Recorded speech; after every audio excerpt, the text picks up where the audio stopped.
The instructional video for parallel lines. This is question number 2. What is the equation of a line parallel to the one defined by the rule 2y plus 20x minus 64 is 0 and passing through this point? So just like before, we're going to get the slope by isolating y in this equation, because the line that's parallel to this one will have the same slope, and then we'll use that point to help figure out the b.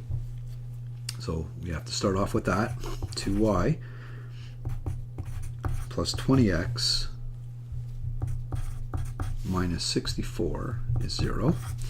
And we're going to add 64 to both sides.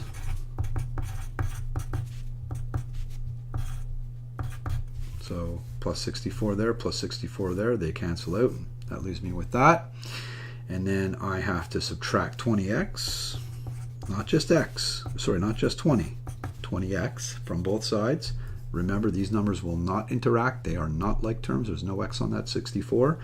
That's going to leave me with 2y is equal to negative 20x plus 64. You could write that as 64 minus 20x, but we like to put the x term in front. And then, lastly, we've got to divide everything by 2.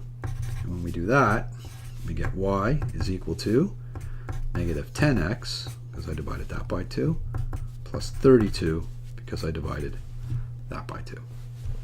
So, here's my equation of this line, and this new line that I'm looking for is parallel to this line, which means it has the same a.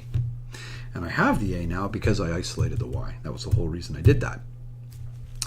So now I can write y is equal to ax plus b, and I can remind myself that I have an a. My a is equal to negative 10, and I have an x, and I have a y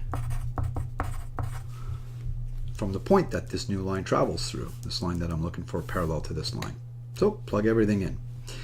Y is equal to a x plus b. 60 is equal to negative 10 times negative 5 will be positive 50. I have to subtract 50 from both sides. My b is 10. My new equation, y is equal to negative 10x plus 10, which is right there, letter D.